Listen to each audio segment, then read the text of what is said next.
1 Samuel chapter 10, Holman Christian Standard Bible.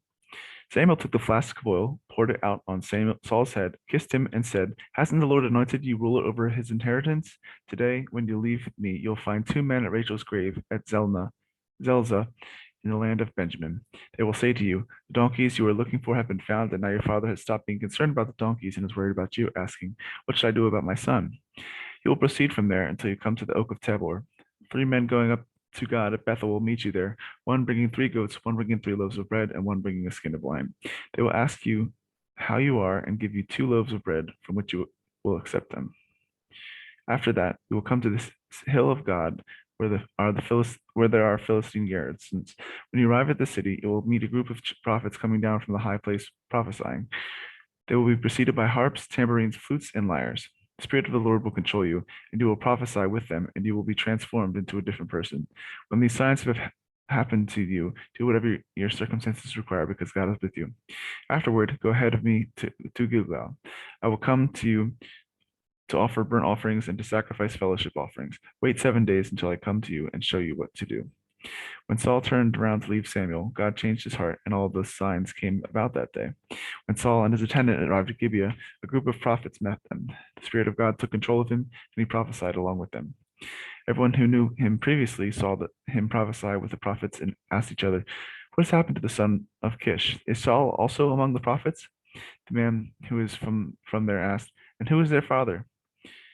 As a result, "Is Saul among the prophets? Is Saul also among the prophets?" became a popular saying.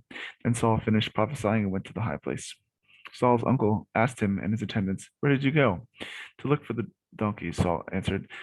"When we saw they weren't there, we went to Samuel." "Tell me," Saul's uncle asked, "what did Samuel say to you?"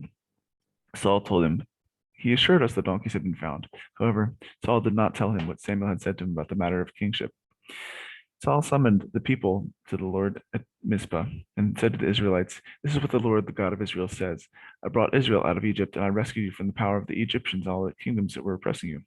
But today you have rejected your God, who saves you from all your troubles and afflictions. You said to him, 'You must set a king over us.' Now therefore present yourselves before the Lord by your tribes and your clans." Samuel had all the tribes of Israel come forward, and the tribe of Benjamin was selected. Then he had the tribe of Benjamin come forward by its clans, and the Matrite clan was selected. Finally, Saul, son of Kish, was selected. But when they searched for him, they could not find him. They inquired of the Lord, "Has the man come here yet?" The Lord replied, "There he is, hidden among the supplies." They ran and got him from there. When he stood among the people, he stood a head taller than anyone else. Samuel said to all the people, "Don't you see the one the Lord has chosen? There's no one like him among the entire population." And the Lord people shouted, "Long live the king!" Samuel approached to the people the rights of kingship. Samuel proclaimed the rights. Samuel proclaimed to the people the rights of kingship. He wrote them on a scroll, which he placed in the presence of the Lord. Then Samuel sent all the people away, each to his home.